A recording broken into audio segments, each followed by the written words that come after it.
Inverse of a 2 by 2 matrix. 2 by 2 matrix का inverse कैसे लेते हैं? If A is a square matrix then its inverse is represented by, inverse represent by कोई भी matrix हो उसके ऊपर माइनस वन लिख दो तो उसके इनवर्स को रिप्रेजेंट करता है। And defined as, A inverse is defined as adjoint of A divided by determinant of A, यानी जिस मैट्रिक्स का इनवर्स लेना है पहले उसका एडजॉइंट लो, उसके बाद उसका डिटर्मिनेंट लो, उनको आपस में डिवाइड करो, जो आंसर आएगा वो उसका इन्वर्स होगा। जैसे मिसाल के तौर पर एक मैट्रिक्स ए है, इसकी एंट्रीज है ए बी सी डी, तो इसका इन्वर्स होगा, यानी इनका एडजॉइंट लो और इस मैट्रिक्स का डिटर्मिनेंट भी लो, तो इनको डिवाइड करो तो इन्वर्स होगा। इन्वर्स की कंडीशंस क्या है? Inverse of a matrix exist if A is a square matrix. First condition matrix square होनी चाहिए। अगर मैट्रिक्स स्क्वायर नहीं है, यानी ट्रायंगल है या रेक्टेंगुलर, ट्रायंगल तो नहीं रेक्टेंगुलर है, तो इस तरह की मैट्रिक्स का इनवर्स नहीं ले सकते। मैट्रिक्स हमेशा स्क्वायर होना चाहिए, यानी रोज का ऑर्डर और कॉलम्स का ऑर्डर सेम होना चाहिए।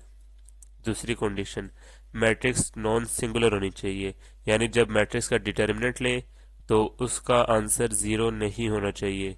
अभी हम देखते हैं एडजॉइंट क्या होता है और डिटर्मिनेंट क्या। Determinant of 2 by 2 matrix.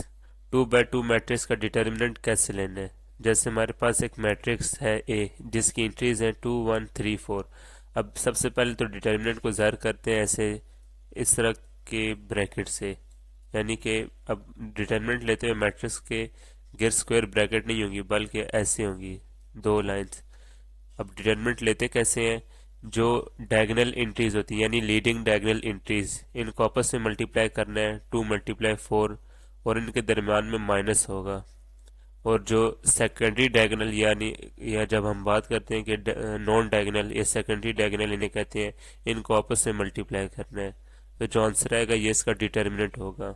जैसे एक जनरल वे में भी है, अगर एक मैट्रिक्स है, इसकी एंट्रीज है ए बी सी डी, इनका डिटर्मिनेंट फाइंड करना है, तो डायगोनल एंट्रीज को, लीडिंग को आपस में मल्टीप्लाई करें, दरमियान में माइनस, और सेकेंडरी डायगोनल को आपस में मल्टीप्लाई करें, जो आंसर आएगा तो ये होगा इसका डिटर्मिनेंट। अब सिंगुलर मैट्रिक्स और नॉन सिंगुलर मैट्रिक्स क्या होता है? Singular matrix, if determinant is equal to zero then the matrix is called singular matrix. If determinant is not equal to zero then the matrix is called non singular matrix. Singular matrix का inverse exist नहीं करता और हमेशा non singular matrix का inverse exist करता है। तो ये आप देख लिए।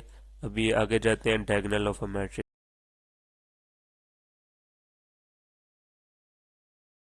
Adjoint of 2 by 2 matrix. 2 by 2 matrix का एडजॉइंट कैसे लेना है? एडजॉइंट ऑफ अ मैट्रिक्स से जिसकी एंट्रीज हैं A B C D is denoted by A D J A. A D J adjoint की शॉर्ट फॉर्म है, ये इसको रिप्रेजेंट करने का तरीका है, और ए मैट्रिक्स का नाम है। Is defined as adjoint of A equal to. अब एडजॉइंट कैसे लेते हैं? जो मैट्रिक्स है 2 by 2, इसकी जो लीडिंग डायगोनल या मेन डायगोनल एंट्रीज है इनको आपस में इंटरचेंज करते हैं। अभी यहाँ पे लीडिंग डायगोनल एंट्रीज थी ए डी, इनको आपस में चेंज की है, इंटरचेंज की है, तो ए की जगह डी, ये डी है, ए की जगह डी और डी की जगह ए आ जाएगा, ये आपस में इंटरचेंज होगी। और जो नॉन डायगोनल एंट्रीज हैं, यानी इन्हें सेकेंडरी डायगोनल एंट्रीज भी कहते हैं, इनके जो वैल्यूज एंट्रीज है इनके साइन चेंज करने हैं, यानी अगर पहले पॉजिटिव थे तो बाद में नेगेटिव कर दो, अगर पहले नेगेटिव थे तो इधर पॉजिटिव हो जाएगा, अगर एक पॉजिटिव एक नेगेटिव था तो जो पॉजिटिव था वो नेगेटिव हो जाएगा और जो नेगेटिव था वो पॉजिटिव। और एग्जांपल के तौर पर एक मैट्रिक्स ए है, इसकी एंट्रीज हैं 2 6 1 -3। अब इसका एडजॉइंट लेना है, तो जो इसकी लीडिंग डायगोनल एंट्रीज हैं इनको इंटरचेंज करेंगे, 2 की जगह -3, -3 की जगह 2, और जो सेकेंडरी डायगोनल एंट्रीज हैं इनके साइन चेंज हो गए, पहले पॉजिटिव था दोनों के साथ, अब नेगेटिव हो गया। ये एडजॉइंट लेने का तरीका है। अब एक एग्जांपल देखते हैं, इससे क्लियर हो जाएगा कि इनवर्स कैसे लेते हैं, एडजॉइंट भी क्लियर हो जाएगा और डिटर्मिनेंट भी।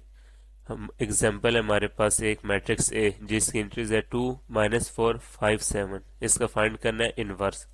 इनवर्स का फॉर्मूला है adjoint of A divided by determinant of A इसलिए बोल रहे हैं यानी इस मैट्रिक्स का नाम है, जो भी मैट्रिक्स का नाम होगा वो बोल रहे हैं। सबसे पहले adjoint of A divided by determinant of A. सबसे पहले एडजॉइंट भी ले सकते हैं, डिटर्मिनेंट भी। पहले हमने डिटर्मिनेंट ली है, डिटर्मिनेंट ऑफ ए।